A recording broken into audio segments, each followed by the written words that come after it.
This is the Son of the Law podcast.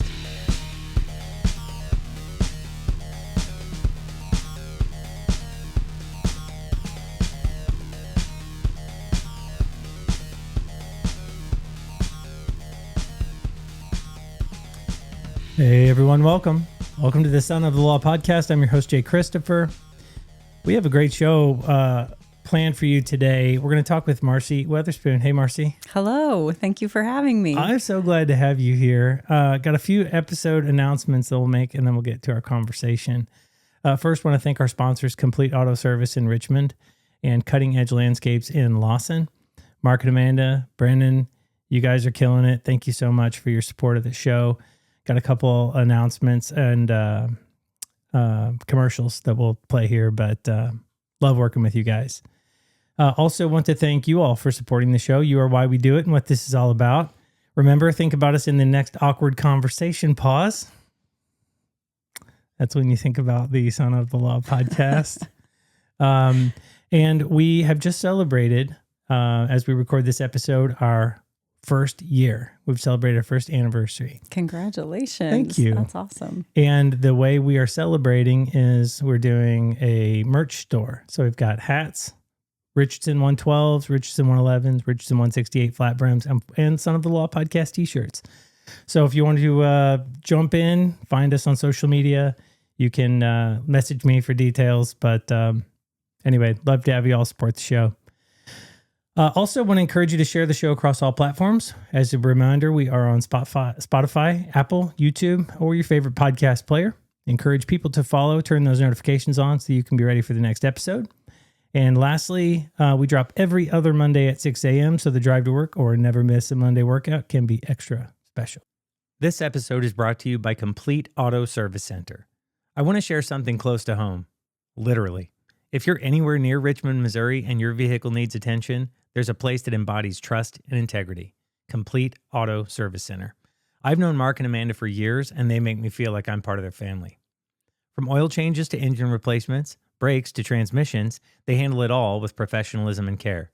Their certified techs use quality parts, and they stand behind their work with a 36-month, 36,000-mile warranty.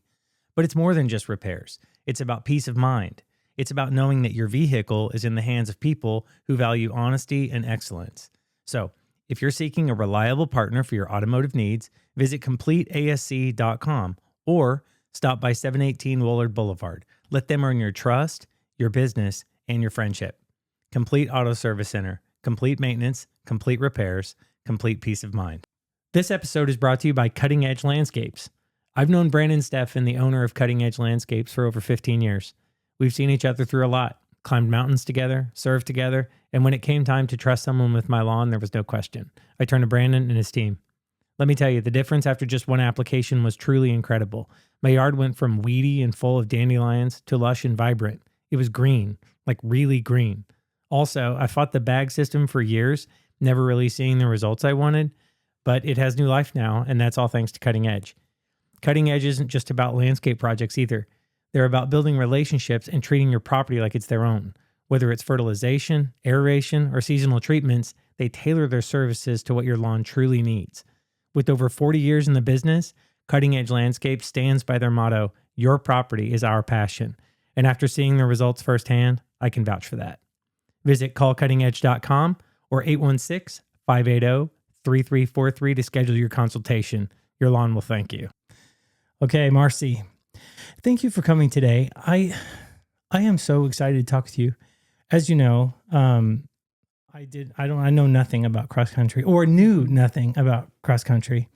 As it goes, the cross country season just finished. Mm-hmm. So got done with the race in Columbia. Congratulations. You had 2 runners? 2 qualifiers this year. And that's incredible. And we'll talk more about why that's incredible, but I've learned so much this year, and I can't wait to share what I've learned and what you have to share with us, with everyone else. So I think it's super cool. I don't think many people understand the ins and outs of running. Agreed. It just sucks, and that's what most people think anyway. That's what I think. And anyway, so that'll be good. I'd like to introduce you first, though. I think we first met at Ernest Shepherd Memorial on the 4th grade field trip. Oh, We were yes, we were you're right. We were paired as a partner group, and I'm thinking, yeah, that's right. That's when I first met her, and it was so funny because it's like, I don't know. You think this is how I met the person. You never think in a few years you're going to be talking about my other gosh, things, not at all. The kids grow up together or whatever. But so yeah, and I don't know that they even do that anymore. I don't know that they do either. And to be honest, I saw that on the outline that you sent me. I could not figure out why that was on the outline.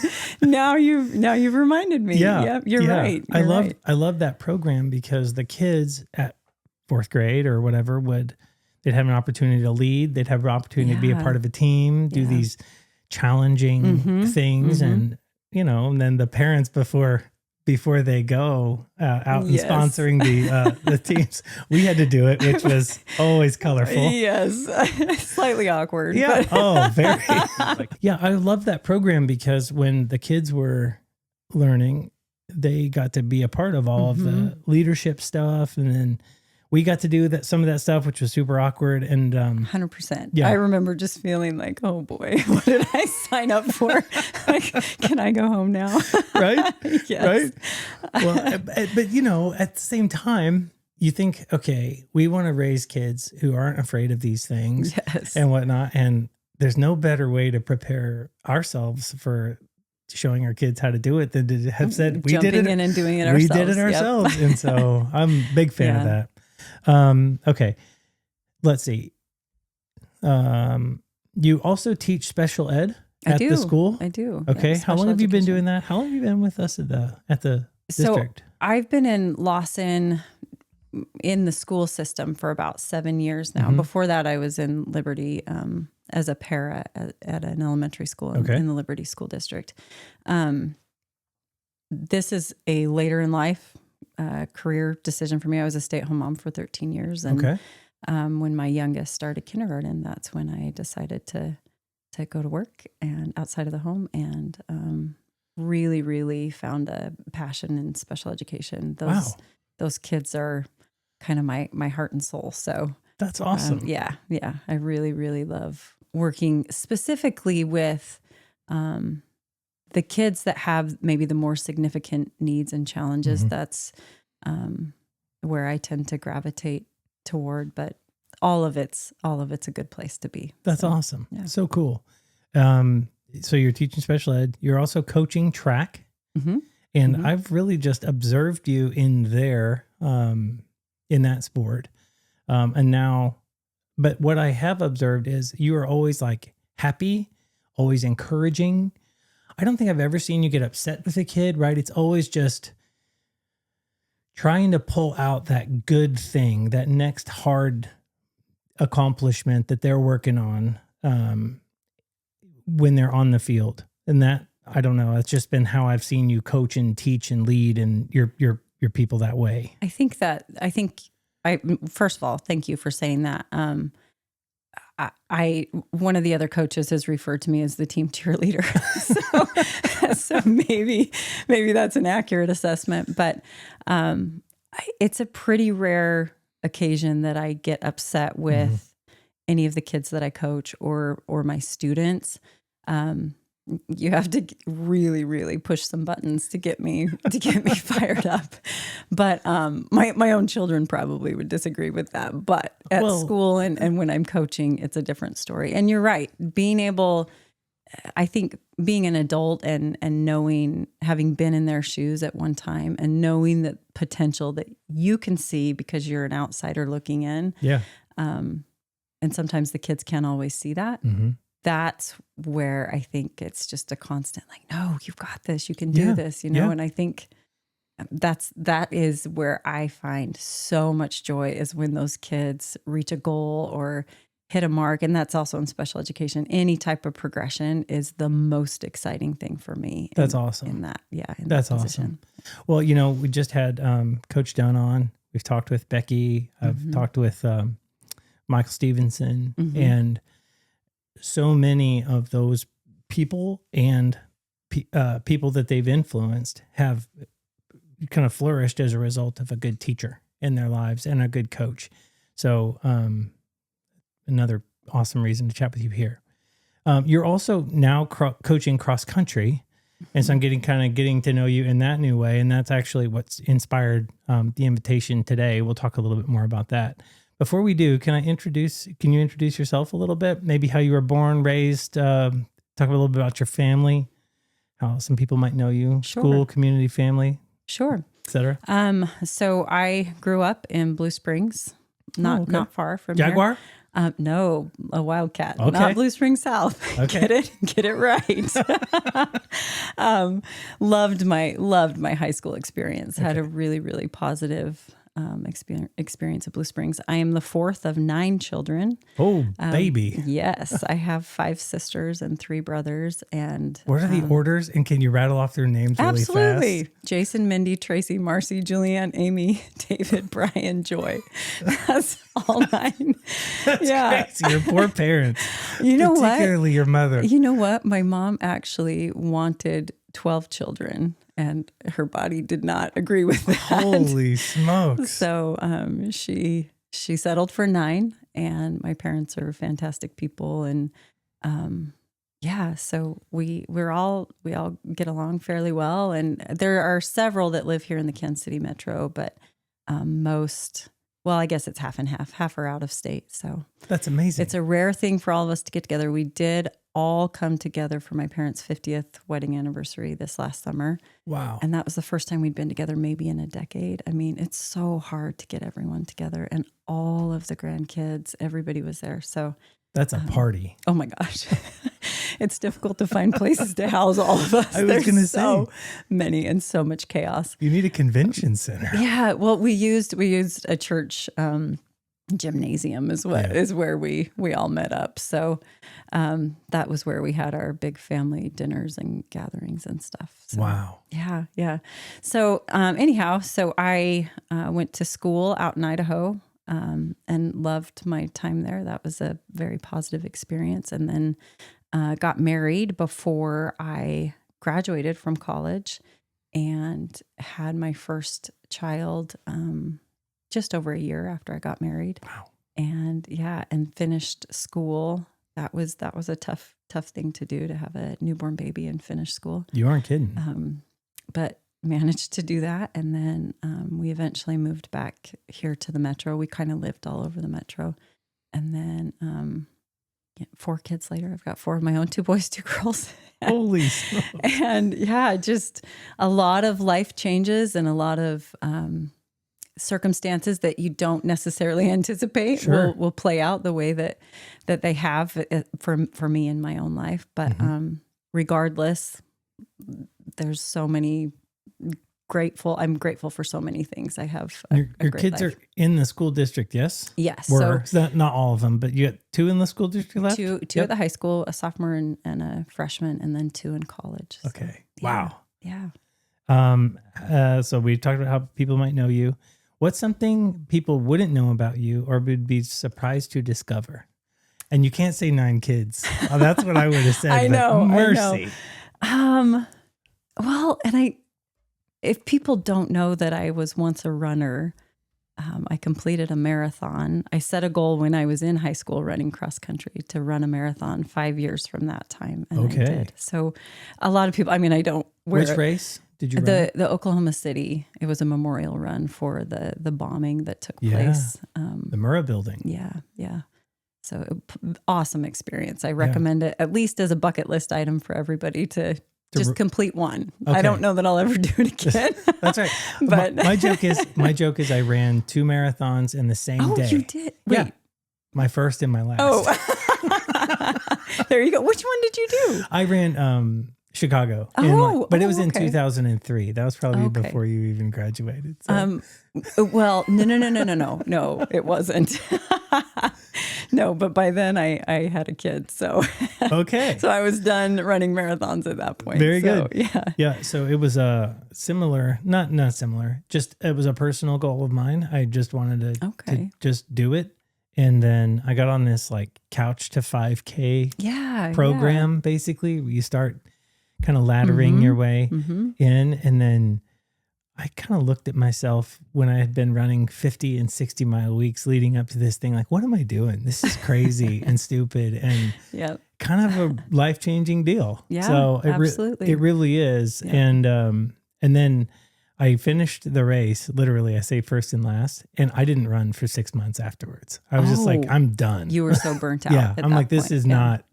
is Yeah. not for me. But the encouraging word that I had for you today was, and I think I shared this with you during the season, watching the kids run, the way you coached, the way that the program kind of builds on that fellowship and teamwork and whatnot. It inspired me to run. And I've run a little bit since then, and it has been ugly. But I've done it. I have heard that there are maybe some races on the horizon for you and Chris, your son. Maybe. Yeah, he's trying to talk me into running one with him, but we'll demonstrate through some metrics later that's not But maybe running. not. What he's running with, I think, is a whole nother story. Maybe behind. Yeah. We'll just run behind. So we got to know you a little bit in the regular way. Let's get to know you through some rapid fire questions. Okay. Do you peanut butter and jelly? Absolutely. Had one today. Peanut butter and jelly sandwich How today. do you make a peanut butter and jelly sandwich? I load up more peanut butter than probably most would and Okay. strawberry jam. I don't do grape jelly, but strawberry jam Strawberry is usually jam my with little go-to. seeds in it? Yeah. Okay, she Yeah. likes the little seeds. Yeah. What kind of bread? Whatever's on hand, but I don't like white bread as much as I do Stick to your roof of your mouth. either. Yeah, that's not my favorite. Okay. but Do you like the grainy breads with the fiber in them? I do like those. Okay. Yeah. Do you If I- toast it? You ever toast it? Oh my gosh, toasted is the Thank best you. way to go. But I didn't have a toaster today. I like to toast it and then leave it in the toaster until the toaster cools off. So the bread is like Oh. so crunchy, but it's Yeah. cool. Yeah. Then when you put the peanut butter on and you take a bite, it's like crunchy bread and crunchy peanut butter. And Oh man, you've got a whole system. But the I texture is think amazing. I think when the bread is still warm, then the peanut butter melts. And that's like, Oh yeah. I love that's its that. own that's a whole Yes. nother thing, isn't it? so that's why I like it warm. Very good. Okay. What is your pre-meet pump up song or routine? You know what? I don't have a song routine. I think honestly, I try to be pretty dialed in, and focused. Okay, Yeah. this needs to be done. This needs to be done. And then as far as coaching goes, I just want to make sure all the kids are taken care of. Like Just do that's the my work. focus. Yep. Yeah. Very cool. Yeah. What is the most inspiring quote or phrase you say often? I often will, every day before my kids get out of the car, I Okay. say, have the best day of your life, work hard and believe in yourself. I love you. I love you. I love you. And then, it's one of those things where they're like, Mom, say it before we get out of the car. right. It's so embarrassing when you're, so they make me That's fantastic. get it Just- out of the way. So Just get out of the car and Yeah. yell it at them over the course. They would love it. They hate it and love it all at the same time. No, it's literally, Mom, please don't talk to us after we get out of the car. And you have to be this close to us. Like you can't yell down the hall. We are embarrassed. So. It's a core memory. They're Oh gonna my gosh, they'll yeah. eventually love Yeah, it. absolutely. What's your favorite jeans brand? I don't have one. It's honestly whatever is on sale. Okay. I go to TJ Maxx and find $24.99 tops, and I'm Done. like, great, this is perfect. Done. What memory lives rent free in your brain? Oh my gosh, what memory doesn't live rent-free in my brain? Are you a ruminator? I'm Do you like always constantly 100% thinking? very Okay. nostalgic. Yeah. Yes, all of them. That's What's something you learned in school that you've never learned in life? Pythagorean theorem. I think that would be. I've never used that in life, but I do know a squared plus b squared equals c squared. That's right. Like, So yeah, I've never needed to calculate the pitch of a roof before. So. and if I did, but that's not. I'm not the girl that needs to be doing things like that. So, All right. What's something you're convinced people only pretend to enjoy? adult icebreakers. That is my hell. I hate them. So isn't that funny that we just literally went through like 20 adult icebreakers? Yes, basically. I'm so sorry. And I'm telling you, no, but it's the actual games, Yeah. and you find them in public education settings a lot. far more often than I would prefer. But I'm telling you, I would rather crawl in a hole than have to do adult icebreakers. That's funny. I would have said running. Honestly. Oh, no.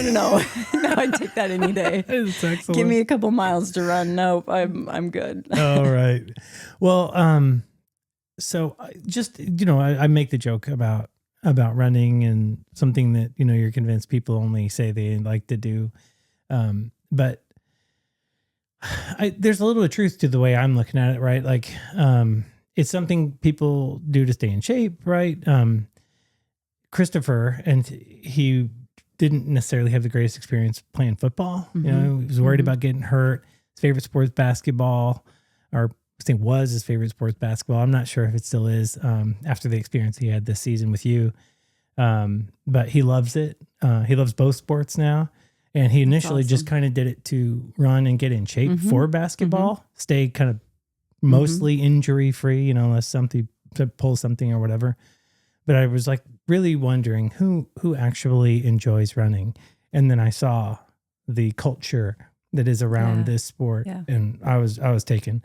So another just kind of praise. Practices make him happy.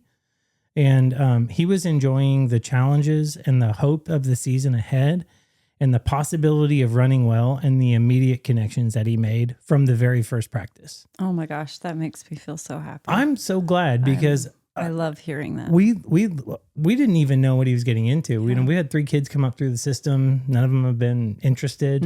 And he's like, yeah, I'll do it. He's run a little bit in junior high. And then he made his way into the high school program and did very well. Well, very well. Thank you. Yeah. We think he's great anyway. Yeah, but he is. Our first meet was at Liberty. Yeah. And I had, it reminded me of a runner's expo. I've run a few half marathons and I've done like I said, the full one, but you show up, there's tents everywhere, not necessarily vendors in high school. No vendors. Yeah. But it's an event. There's teams running and warming up, kind of an amazing atmosphere, music playing. I mean, they got it pumped up, super inspiring. Everybody's motivated. Yeah. I just loved it. So because I don't really know, not knowing what I was getting into, can you maybe just at a high level say what is cross country? Like just what is it? Sure. So in high school, cross country is competing 5Ks, which is 3.1 miles. The kids work all week, practice all week. Typically a meet is run every Saturday. Yep. Every once in a while we'll have meets midweek, but that's not very common. I had somebody ask once, well, so do you just compete against one school? And I said, absolutely not. There's multiple schools, often hundreds of runners that compete in each race.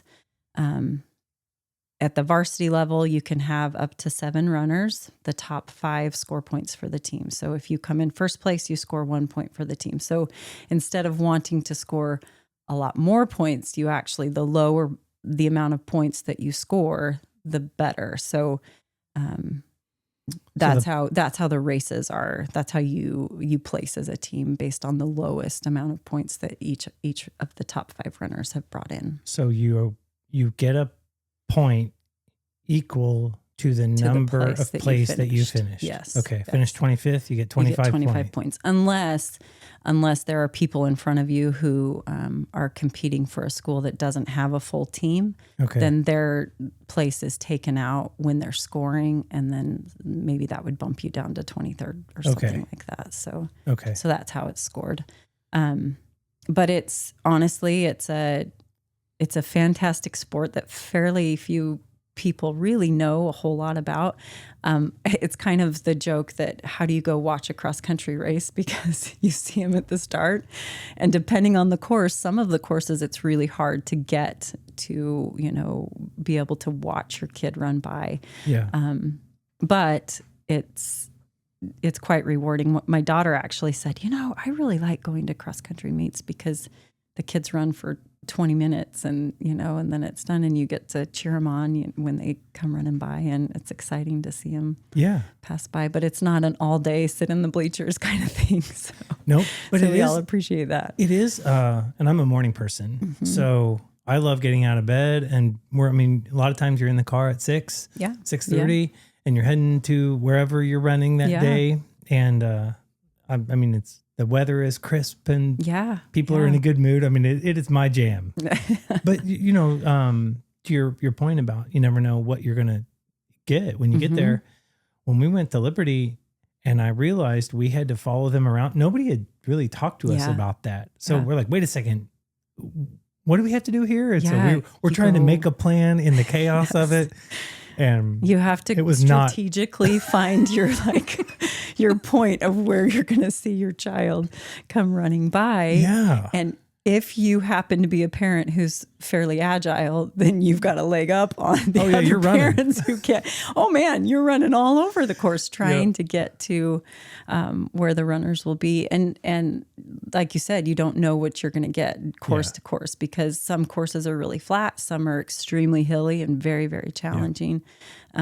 Typically, I try to be at the more challenging parts of the course. If it's a really hilly course, I'll try to meet the kids on the really, really difficult hills, just because when you're out there doing it, it's so hard. Yeah, I seen you at the bottom of the 300-meter hill at Platte Ridge Park there. I mean, that is for real. Got down there, and then I made my way to the very back of the course so that I could be there as they are all coming up, and that's every year. That's where I'll meet them. I'll be on the hill. And very few people actually. Yeah. I come out with burrs all over my clothes that I have to pick out for hours after. But it's worth it, because I know that that's where kids are going to need extra support. Yeah, so. That's taking one for the team. Yeah. Actually, my sister-in-law, she ran cross country, and she set up somewhere else on the course. And we're like, well, why aren't you going to see him at the finish line? And she later was like, that's my scheme. Like, they don't need me at the finish line. Right. Yep. They need me over here. That's right. And that was, I don't know. I was encouraged by that. Yep, didn't realize it, but I was encouraged by that. Okay. So like, how does the race happen? I mean, you talk about 100 runners in the same race. How do they start? I mean, like and they're just running on the grass, right? I mean, this isn't there's no track. The course is different everywhere you go. Somebody's measured 3.1 miles and you just run. So whoever the host school is, whoever's hosting the meet, they're the ones that are responsible for mowing the course and making sure that it's in good condition. I know one of the meets we attended, they had a walnut tree issue that year, and they were out on the course cleaning it and making sure that it was safe for the runners to be out. Last thing you want to do is step on a ball while you're running. Yeah, and roll your ankle.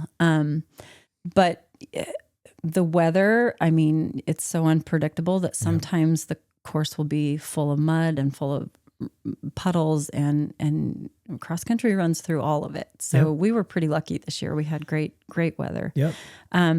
When I register the kids and I get their race packets, they give me a box number, and the kids go to the starting line, and there's different boxes on the starting line. And depending on what box assignment we have, that's where they start. And the official usually will give a 10-minute gun and then a 5-minute gun, and then it's race time. So, and you're in a box, and then I'm just trying to like draw a mental picture for everybody who hasn't been to one. So it's like there's 25 to 50 boxes, and they're all in a line, and the course narrows its way down, right? So they all jump out of there, and they're all kind of funneling to this course that's like 10 feet wide, maybe? Ideally that would be the case. Now, that's not always the case. Some courses are not like the others. But ideally, there is enough room for all of the runners to converge into onto the actual course. So the starting line width is going to be much greater than the actual course itself. But that's where the start is typically where you see kids maybe falling down or tripping over each other. You see elbows getting thrown sometimes. Oh, yeah. But it seemed really physical.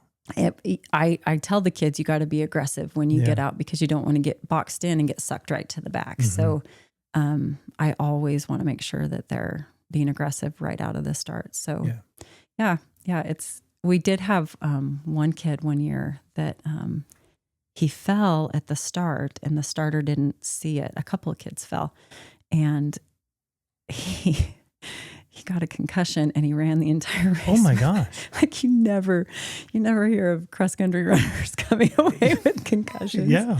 Anyway, I actually saw him at the finish and I couldn't figure out what was going on, and he wasn't responding and he was kind of glossed over. And sure enough, he had fallen at the start, hit his head, and ended up needing to go to the hospital that night. They ran an IV, and I mean, it was crazy. It was like over 100 degrees that day too. Yeah. So I mean, the conditions couldn't have been worse. But that's the only time that I've ever had a runner come away with a concussion. Was just the one race. You think it's going to be injury free, and for the most part, it is outside of whatnot. But it's a sport, right? I mean, it's competition, it's athletic, it's takes physical. a toll on your body. Yeah, it does. So absolutely. these things happen.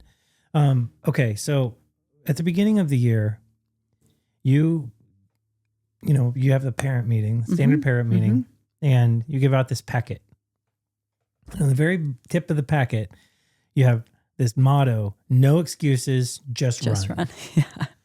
And I'm like, that's either savage or setting up a kid for knowing exactly what they're getting themselves into. You know, I think it's the latter of the two, but because in every other sport, running is the punishment, right? And so and so you got to do laps or lines. Yes, and so for kids to come out and think that this is going to be easy, or I'm going to do this sport because it's not going to require a lot of me. Yeah. That's not the case. It's actually extremely challenging. Right. But that's what you signed up for, right? Yep. So, and why do people sign up for that? Why do people run? I think cross country and track, both. I once heard a coach describe it as it opens the door for the kids, kind of like what you described your son as. Football didn't quite work out, and maybe I'll go try this. The thing that I love about cross country and track is that it opens the door for kids that maybe don't have a place in other sports. Maybe they don't have the athleticism or the coordination to be able to, I know I didn't, to play sports that involved the ball, right? So I had kind of found a place in running because that was something most people can do. But once you do cross country, it's a sport that I don't know that you can articulate very well why people do it until they do it and find out for themselves why. Because there is something about it that is so gratifying and so just builds self-confidence in a way that for myself, I had not experienced in other realms. And then also the team camaraderie, because like any team, you're all in this together and you're having similar experiences together. But when you're doing something that is in large part very grueling a lot of the time, there's just a knowing, an understanding amongst teammates that we're all in this together. Yeah. Is that what fueled your passion to become a coach? I think so. I developed such a love for it in high school. And I remember telling my teammates then, wouldn't it be fun if we all coached one day together? Cross country definitely gave me a place going into high school. I had good friendships and things like that, but like any freshman, you start high school and it's very daunting and you don't know what to expect. And being able to start the school year with this built-in group of friends that I had been training with several weeks prior to the start of the school year was very, very rewarding for me. So having that positive experience and then wanting to share that was the drive for coaching. And it's honestly why I do what I do now. And I tell the kids, if this is not a positive experience for you, then I'm not doing my job correctly. Like, that's important to me. Right. Well, and I'm thinking there's only one person who can really win the race. So most people are going to go out there and finish in a place other than that. Right. So the goal isn't necessarily to win. It is to win, naturally. I think you understand what I'm trying to say. And you're a part of a team, but it's not unlike maybe golf, where you've got the combination of the lowest scores or whatever, but it's very individualistic in its in your approach, right? So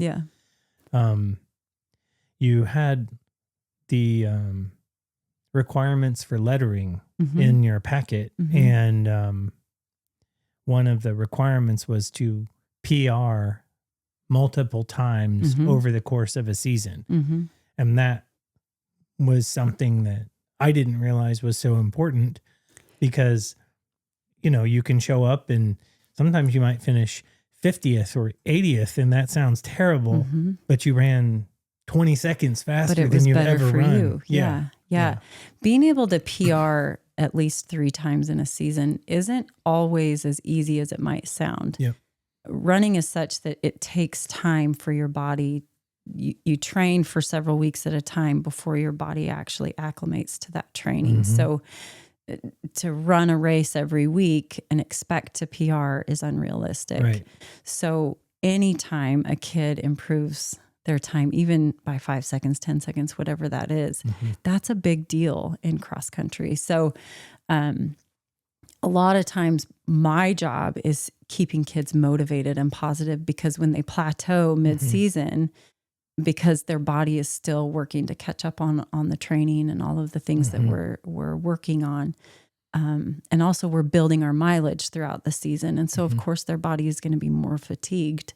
Then plateauing is expected, but the kids are thinking, oh, but I'm working so hard. Why am I not getting better? Right. You are. Just trust the process and it will come. And then we did see a lot of PRs towards the end of the season, which was so exciting, so exciting to see that. Yeah, Christopher was testament to that. He ran his second best PR his first race. Yes, I know.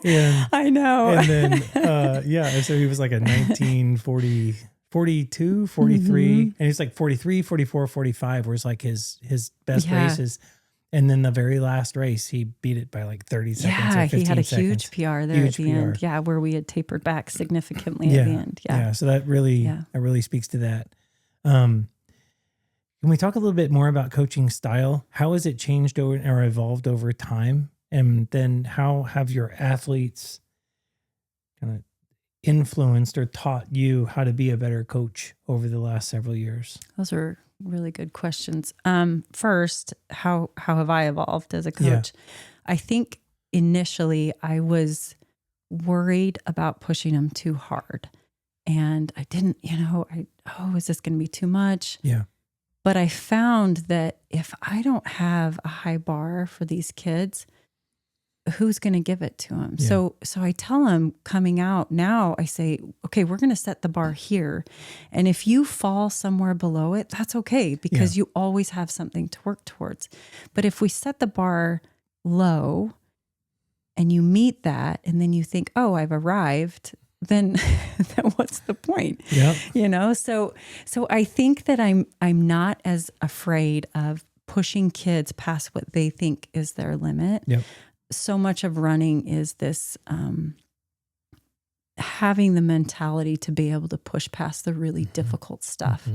I often will tell them, this is 90% mental. Your body can do things physically that you may not think that it can do, but that's your brain talking. You guys are teenagers. You can do a lot more than what you may think. Yep. So I think that's probably the biggest way that my coaching has evolved, is setting high expectations and knowing that the kids can meet those expectations, and then helping them also recognize that. Yeah, I have so many thoughts, so many questions that come from that. Like, what's the difference between, setting a high bar and encouragement, and setting like a balance there versus a bar that's too high that they'll never meet, because that's discouraging. Well, if I can't do that, then it's very demoralizing. Yeah. How can I do that? But then I also think like David Goggins, you know who he is? Oh, yes.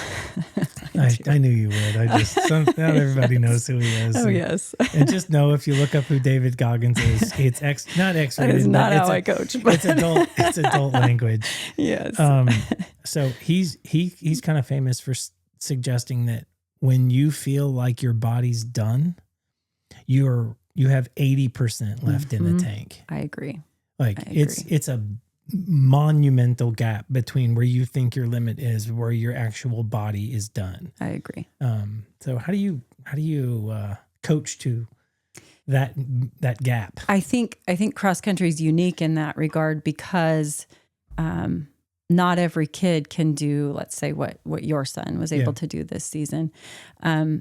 We have all ability levels that show up to participate in cross country. So I will often show up to practice with, on a piece of paper, if your goal time is this is the pace you need to be running, so that it meets kids where they are. Yeah. So a lot of the time, I have a couple of runners that are like, well, wait, my pace isn't on the paper. I said, no, this is goal pace. This isn't where you've been finishing in your races. This is where we want to be. And if you can't quite meet that pace, then you do the very best you can. You just keep showing up. Yeah. So that's insight. That's how I meet that. Yeah. Yeah. Okay. Yeah. How do you see these expectations as a catalyst for other life experiences that they might encounter? And I'm kind of loading the question a little bit, but interviewing Todd Dunn, I talked to Coach Robinson and others. It's kind of like, we'll know we've done a good job in 15 years, in 20 years, when these kids have developed a real mental discipline and then applied that to another area of their life, and they come back and they're successful, whatever, able to do that. So do you see this sport and whatnot having the same application? Oh my gosh, so much. You mentioned the word catalyst, and I talk a lot. It's even in my handbook that I give the parents, that I view this sport as a catalyst for good. Yeah. And the reason I say that, I learned very early on that because I could do hard things, which in running cross country, that also translated into everyday life. Because as we all know, as we get older, life doesn't play out the way that we always want it to play out. And you don't get through life without really difficult things coming your way. Right. And believe it or not, I hope it doesn't sound hyperbolic, but I really do believe that all of that foundational stuff started when I was a runner in high school. Learning for myself that I could meet goals and surpass goals and do things that I never thought that I would be able to do as an athlete at Blue Springs High School really did then translate into my adult life that had nothing to do with running. And yet I had developed the grit and determination, like, no, I'm going to see this through, because what other choice do I have? I'm looking at your face right now. You've got this look of determination. I'm like, absolutely. No, I'm going to beat you. And watch me do it. So that, yes, so much. And I have shared that with many runners over the years, that you don't know it now, but you are laying a foundation that will impact you in adulthood when tough stuff comes your way. Right. So how do you actually set metrics for that? You talk about a goal pace. How do you establish that goal pace? And I'll leave it there. And I've actually got a metric that I wanted to talk through, because this is elite level stuff. And we're talking about high school runners, but we're actually talking about a very small percentage of the population that can run do what they do as fast as they're running. Yeah.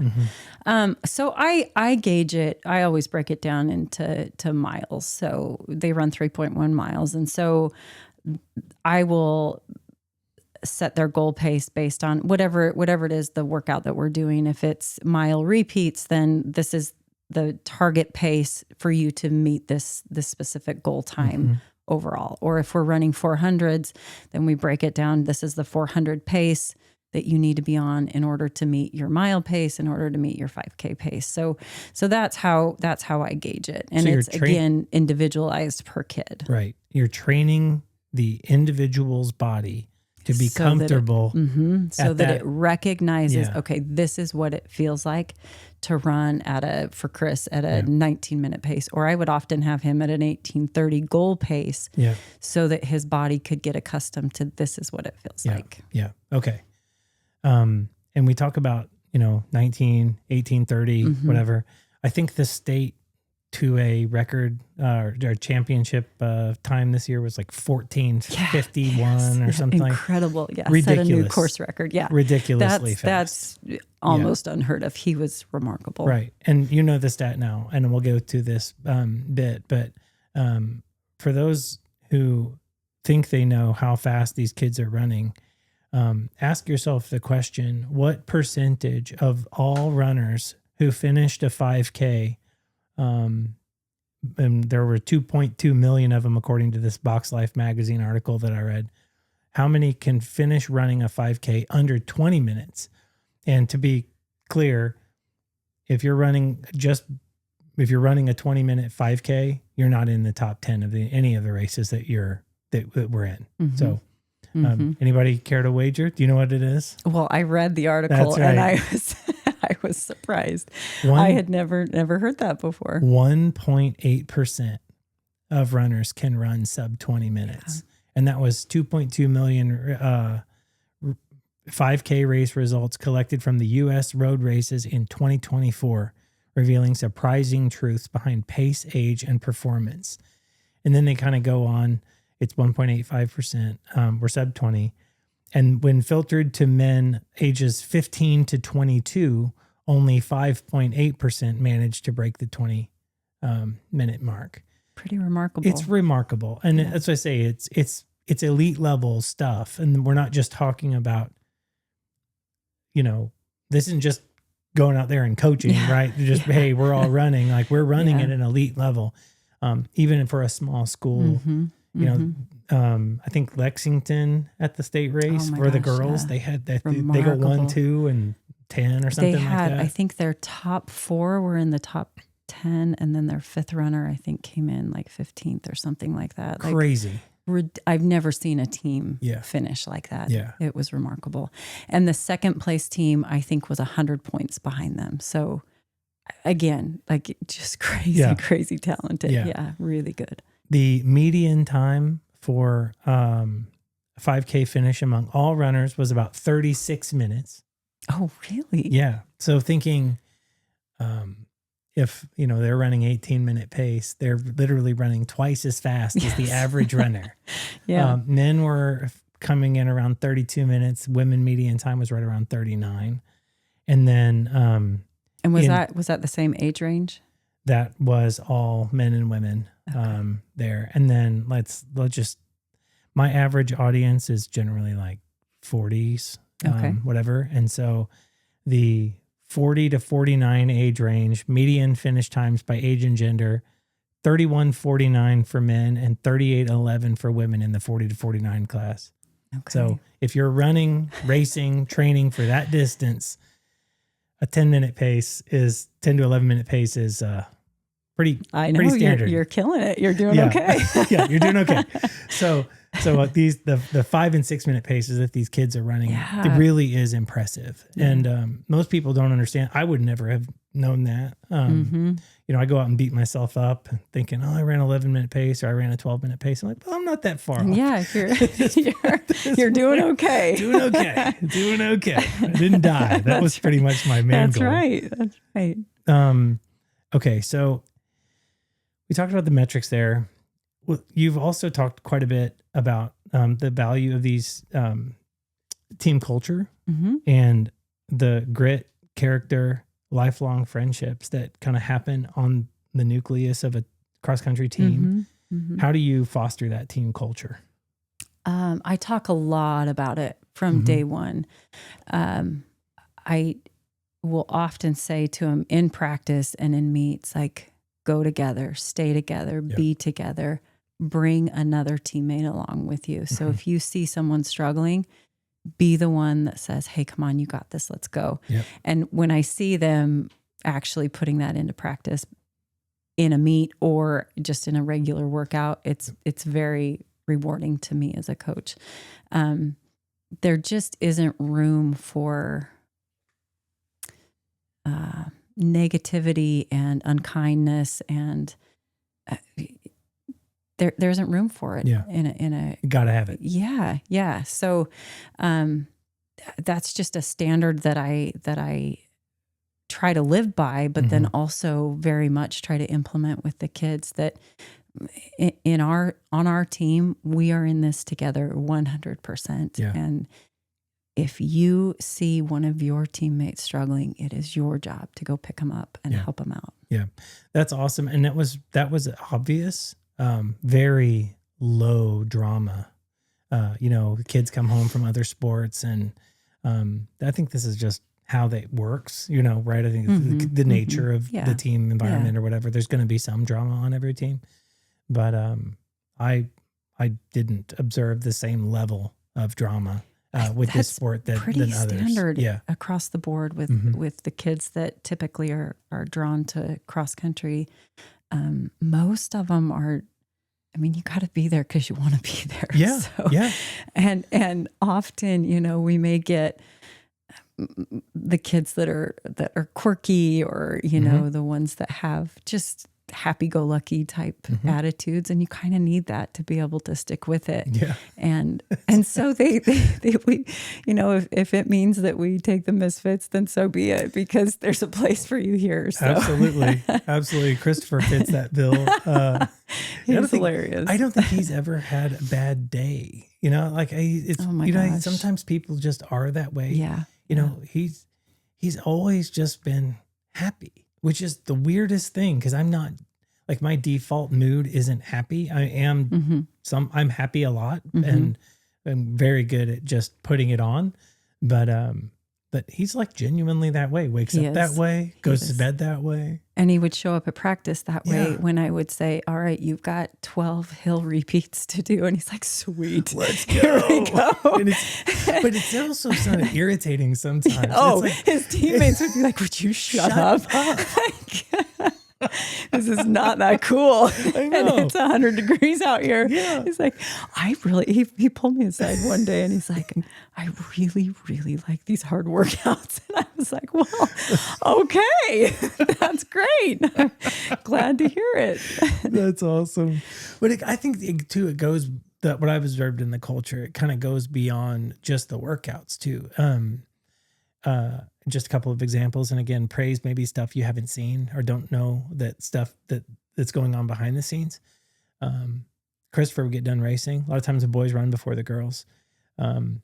He would finish the race, and instead of he might see us, but he would come over, talk to us, do whatever. And then he's back at the end, celebrating the people finishing. Yes. He wants to stay and watch the girls at least start, or, sometimes we'll stay for the whole race. You know what I mean? I just really appreciated that, because you don't do that unless that's been coached and taught. And we weren't doing it because we didn't know I don't even know the culture. Yeah, so we're like, okay, you're done. Let's leave. And he's like, nope, we're not leaving yet.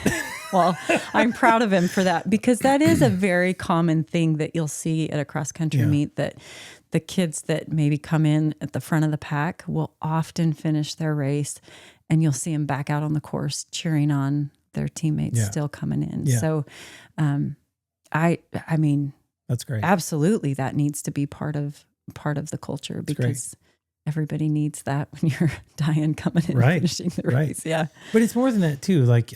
Team dinners, group activities, you kind of get family involved with, you did the kind of mock run, where the families were kind of out there. Yeah. That was the first year, that we had done it. And the middle school coach, Coach Sloop, and we were talking one day, and I said, hey, what if we've got this one Saturday that we don't have a meet scheduled?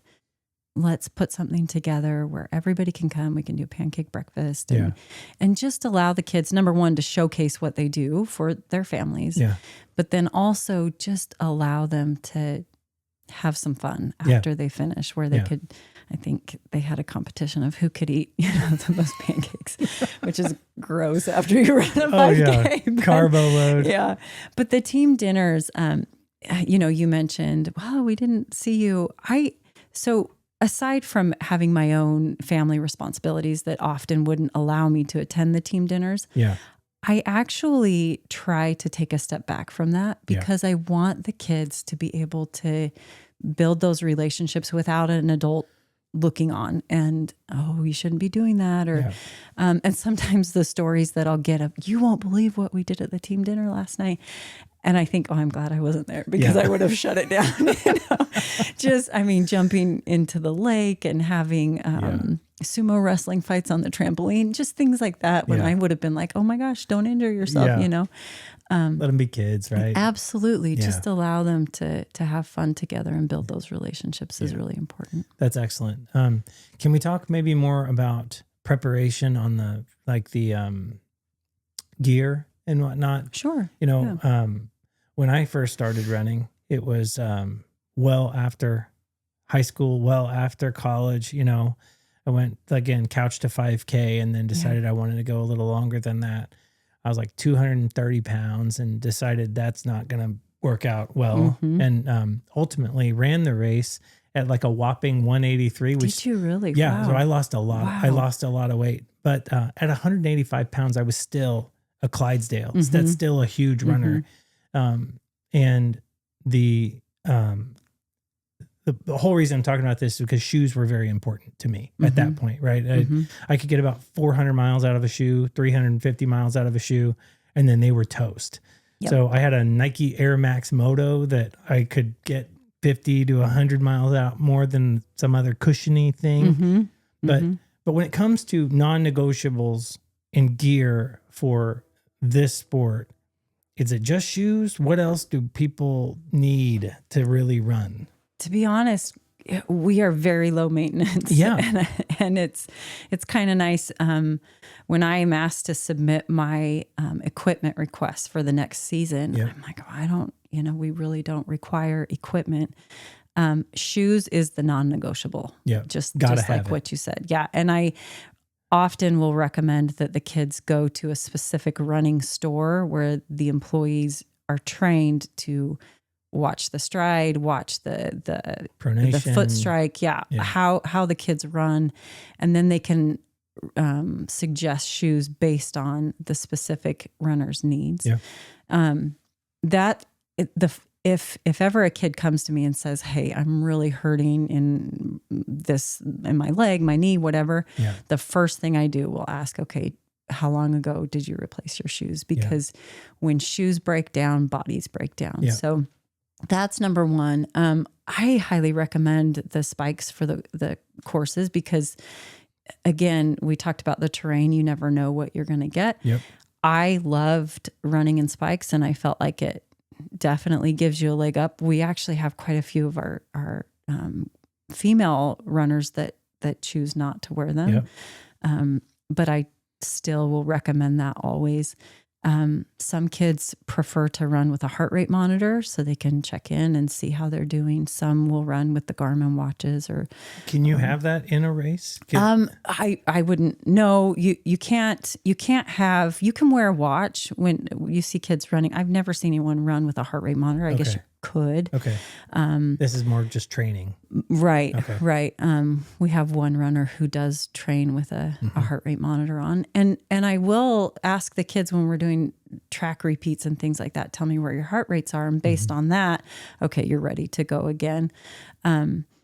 So that's helpful, but again, not necessary. That's the beauty of running is you can literally take it anywhere on planet Earth and go run. And you don't need expensive equipment. You just need your legs and your shoes and you're good to go. Yeah. I say that. And then as long as you have knees to... Oh, I'm right there with you. I was talking to somebody about it today. They told them, what I was going to be doing this evening. And they're like, oh, do you still run? And I'm like, well, I used to run and get sore. Now I run and I hurt. And I just hurt. I just hurt. Yeah. And I'm like, man, I don't eat.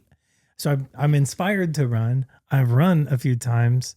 It was ugly, like I said. And then I hurt for 3 days.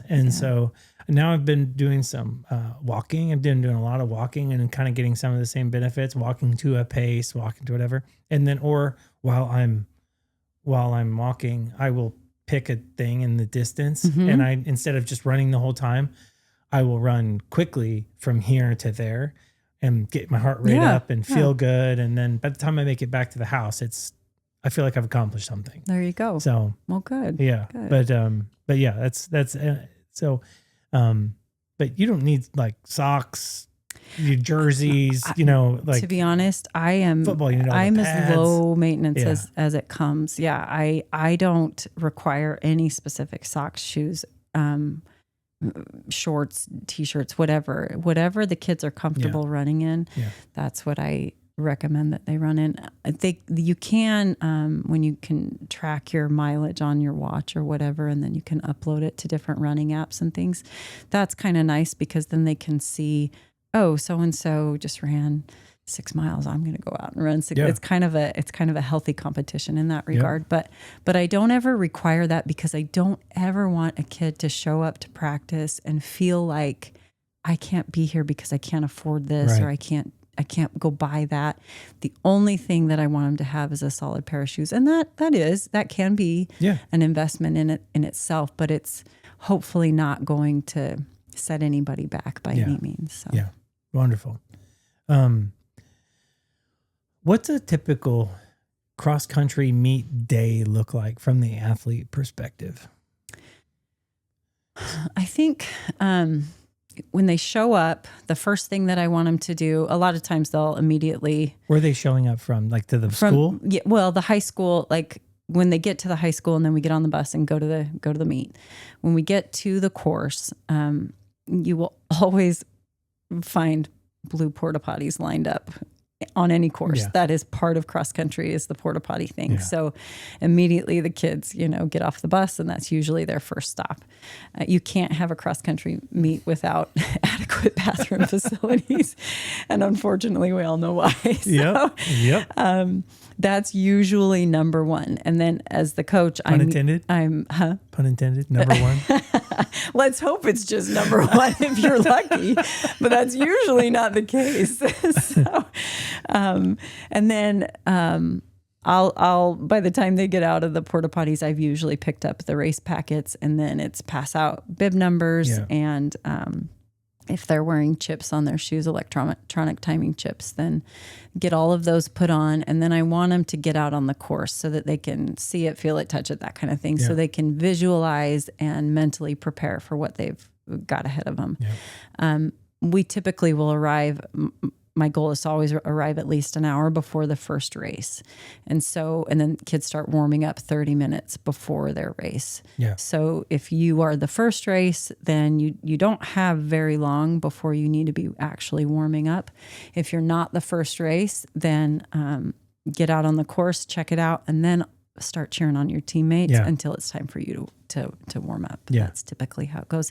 And then post-race, everybody kind of congregates, comes back to the tent. Parents and siblings are there to congratulate and encourage. And I love that. Me too. That's just one of my favorite times to go and debrief with the kids. Sometimes if I'm running back to the starting line to catch the next race, I don't always get a chance to check in with the kids. And that's like gut wrenching for me as the coach, because I want them to know I'm proud of you, regardless of how your performance turned out. You showed up, you did it, you did the best you could, and I'm proud of you. Yeah. That's awesome. Well, I've observed that. And to your point about meeting back at the tent and whatnot, that's been excellent, because you're not just there with your own runner at that point. You're there and you get the chance to follow some of the other kids and, hey, how you doing? Great race today. Everybody's encouraging everyone, and it's just like, I don't know. Like I said, it's when the parents can recognize maybe one of the runners that isn't as fast as the other kids, and it's, oh my gosh, look what you just accomplished. What a boost to that kid who typically is in the background, and all of these parents have just recognized, like, you did awesome today. Well, and because the PR is so important, Christopher helped us understand who PR'd on what day. And so we had that information going into those that's conversation. And it wasn't like he was like trying to do that Yeah, or whatever, but he's like, oh yeah, Ben PR'd today and whatever. So then you go over and you talk to Ben, and I think Olinger broke 25 at Platte Ridge. And it's like, which is the hardest that's course. That's what I'm saying. And so we had this like weird, like wonderful conversation about like how difficult it is to run hills, but how his body sort of like responds well to them. Like he runs them well. Yeah. Like some kids really do. Yeah, I know. I know that is the most grueling course that we run. Yeah. And like a diesel truck. Just going. Yes. It was awesome. But Chris also was able to PR on that course. Yep. So yeah, he did that second time. Yeah. Yep. It's pretty remarkable when they come away. I am always just blown away by the things that they're able to accomplish. So I try to encourage listeners of the show to try something new about every episode in different ways. And this would be the encouragement to them would be to go to a cross country meet. Like figure it out. Go to a cross country meet. Please come. Yeah. To our cross country meet. Absolutely. We would love it. But if somebody's coming and they've never been to one before, like it was kind of trial by fire, and I didn't know what I was getting myself into. You know, you not because of anything you did or didn't do, but it was just literally just. You don't know until you know, and how cool it is until you see it. So encourage people to go. But what is a typical cross-country experience like from the family or from the viewer side? From the spectator's perspective. So the gun goes off, and usually parents are lining the straightaway after the start. So all of the runners will funnel toward the course, like the start of the actual course. They'll come out of the starting area, and all the spectators will line either side of the course right out of the gate. And then you just see this mass of people moving towards the next spectator point. So if you don't know where to go, just follow the crowd. Somebody will, and you can catch runners at different points. I don't think that I've ever attended a race where I haven't had a spectator ask me, where should I go to stand to watch my child? So it's such a friendly, inviting, everybody's welcome type atmosphere that if you don't know what's going on, just turn and ask somebody, because there's so many people out there and people are always willing to help. That's just the nature of it. Yeah. So I also observed, you can go and you can cheer on your runner, but you don't have to be silent because everybody's out there busting their butt. Yeah. And so I observed people from other schools, when our runners would go by, they'd hear me yell Christopher or whatever, and then they'd cheer their names. Or if there's just a group of runners that nobody recognizes, they're like, let's go runners. You know what I mean? They just, everybody so along the course is cheering them on because of what they're doing and leaving out there. I think that's one of the biggest draws for a lot of people is there's not yelling at the refs and people in the stands that are grumpy for a bad call or something like that. There's just, you've got this, keep it up. Just so much positivity. I don't ever hear negative feedback at all, when the kids are out running or anything like that. It's always positive. So how do you keep a kid, while you may not hear it or hear it often, how do you keep a kid from not from comparing themselves to another runner or self-doubt through that comparison or whatnot? Hey, when they're not seeing immediate results, when they're not, feeling like they're the fastest on the team, you know what I mean? Like how there is a negative element to it, and like you got to deal with that. So how do you encourage kids to deal with that? I think that's inevitable with anything you do is comparison, self-doubt, all of that. We all question ourselves from time to time for whatever reason. I think the only way to combat that as a coach is to build the relationships with the kids early on. Yeah. If they know that I'm invested in them and they have a solid understanding that my coach believes that I can do whatever it is she's telling me I can do, I may not have had a great race, but that doesn't change the fact that she still views me as being capable of being able to accomplish this high bar goal that we've set.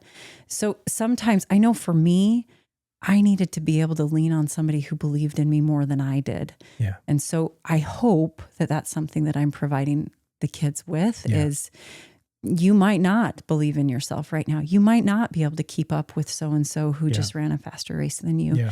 But that doesn't mean that that won't come for you. It takes time to be able to build and grow in this sport.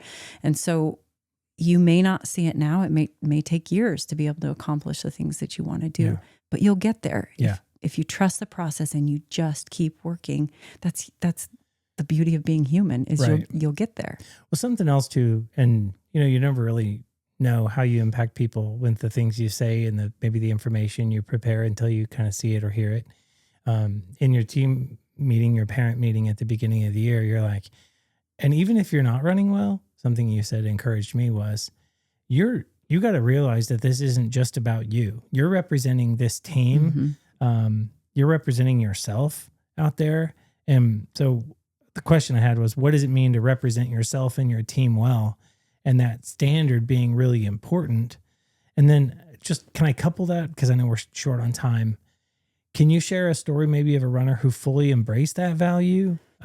Right. So I'm not really asking about like your fastest runner or whatever, but just like a kid who really understood what this is about. It's not about you. It's about the team, Sure.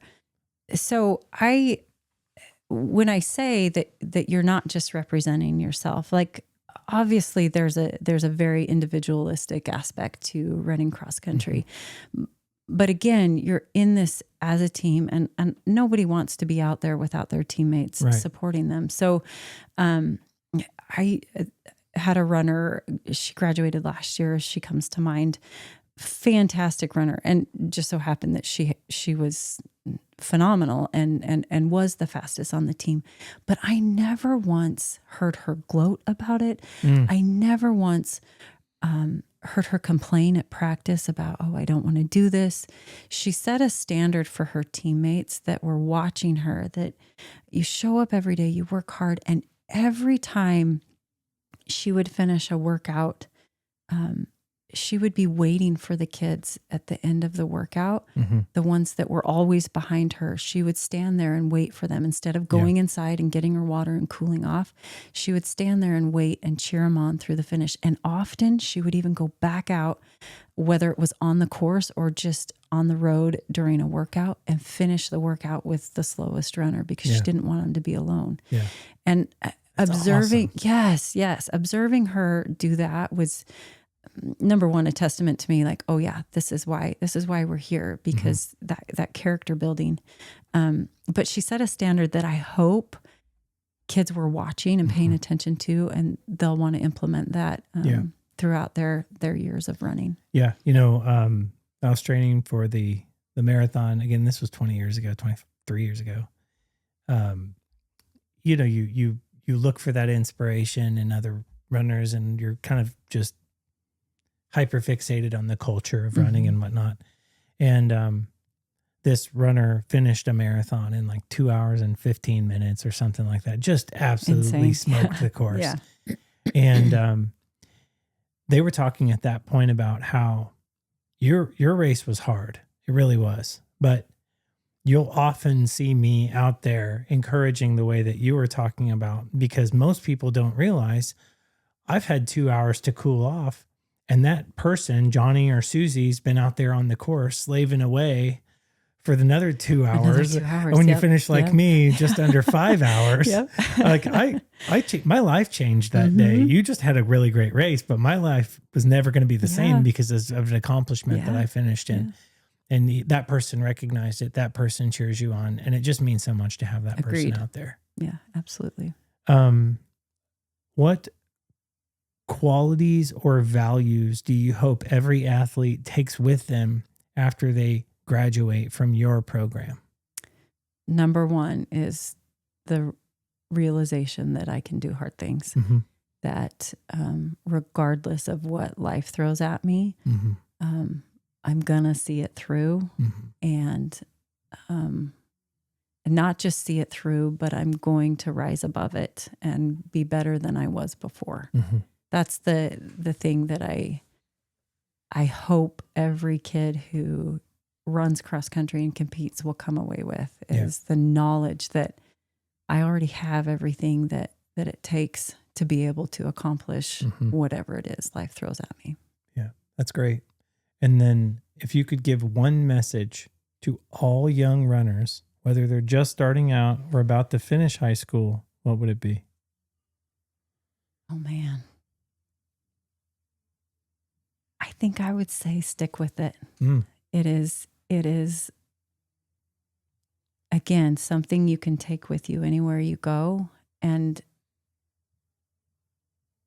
the more you do it, the better you become. But I think over the years, it isn't about how fast can I do it. It becomes more of this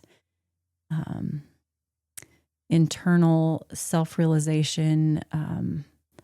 Again, not trying to sound hyperbolic here, but just it is a catalyst for all good things. Yeah. It really, really is. Yeah. And stay with it. Yeah. Stay with it. As long as your knees hold out, stay with it. Right? Yeah. Oh, that's great. And then lastly, what is next for the program? What's next for your program? Oh, man. When I was hired, when I was interviewing for the head coaching position. How long have you been doing it? 3 years? This is my third. Is this my third or fourth year? Third year. Third Okay. year as head coach. And I had coached as an assistant coach as well for cross country before that. When I was interviewed, I told my interviewer that I wanted to grow the program because it's very difficult in a small school setting to grow a program when kids enter high school already involved in all the other fall sports. Sure. When you don't have a middle school program. So that was number one. And we were able to develop a middle school program within the first year. And that is now feeding into our high school program, which has been so awesome. Coach Loop has done a phenomenal job with the middle school kids. And you're not just competing with a small community and a limited number. You're competing with big schools. Football. Oh, you're talking about, yeah. But you're competing with football. You're competing with softball and volleyball. Women's volleyball. Golf is golf. Golf, girls golf. And also. girls golf. Yes, yes. I mean, and when this is the sport that is the punishment for every other sport, how in the world are you supposed to be like, no, really, it's a lot of fun. Come run, So it's a challenge for sure. Yeah. But once you get the buy-in, and kids start to recognize like, oh my gosh, there's so much more here than I'm just going to go out and pound the pavement for the next hour, every day after school. Yeah. That's my number one goal. And then the other thing that coupled with that is I want to take a full team to state. And we were just bumped into class 2 this year. We were class 3. Okay. It's actually for the girls, it's more competitive in class 2 in our district than class 3. And so, qualifying a full team, the top 4 teams move on to state. Okay. It's challenging to do, but I think we've got some really, really amazing potential to be able to do that. That's what I want. I want as many kids to experience that as possible. That's awesome. And so that's the next goal. That's awesome. Bit of a stretch goal, but I like the attitude and I like the approach. Yeah. And the state course is next level. Isn't it awesome? It is awesome. Yeah, that's where they're actually running the NCAA championships will be there. So cool. Yeah. In next week, the 22nd. Yeah. Next week. We ran mid-season and I didn't get down there for the state competition this year, but in mid-season, I found myself down there watching Christopher and the team. And most of the races around here, there's 2,000 to 3,000 people, probably parents and kids and everything like that over the course of the whole event. I'll bet there was 15,000 oh my people gosh, there. It was incredible. Huge. Yeah. And I mean, it looked like a golf Just TV on like, you know, people lining the Yes, fairways of a yes. Masters championship or whatever. There's people everywhere. But And the cool thing about it though is you show up and you can feel Yeah. this excitement. Yeah. Like, yeah, and it's so motivating for the kids. That meet in particular had schools from all over the state, schools from outside of the state that come and compete because it's such a remarkable course and it's so well done that, it's quite a sight to behold, to be That's able to awesome. see all the runners in mass, you know, leaving Yeah. the starting line. It's pretty awesome. Yeah. Well, I wish you the best in all of your you. adventures. Do you have any final bit of advice or parting words for us? Oh my word. I don't know that I'm qualified to give advice on anything. No, I think look for the good. That's what I tell my children, and that's my parting advice. You'll find whatever it is you're looking for in life, and if you're looking for the good, you'll find it. That's So excellent. Look for the good. Really appreciate that. Really appreciate you taking time to come and interview with us today. I've learned a ton, and I'm looking forward to the next 3 years. Hopefully Christopher is going to run for 3 more. I hope. He's been awesome to have as part of our team. So that's so cool. All right. thank you for having me today. It is my pleasure. Thank you so much for coming. And with that, we'll leave it there. This has been the Son of the Law podcast. Have a great night, everyone.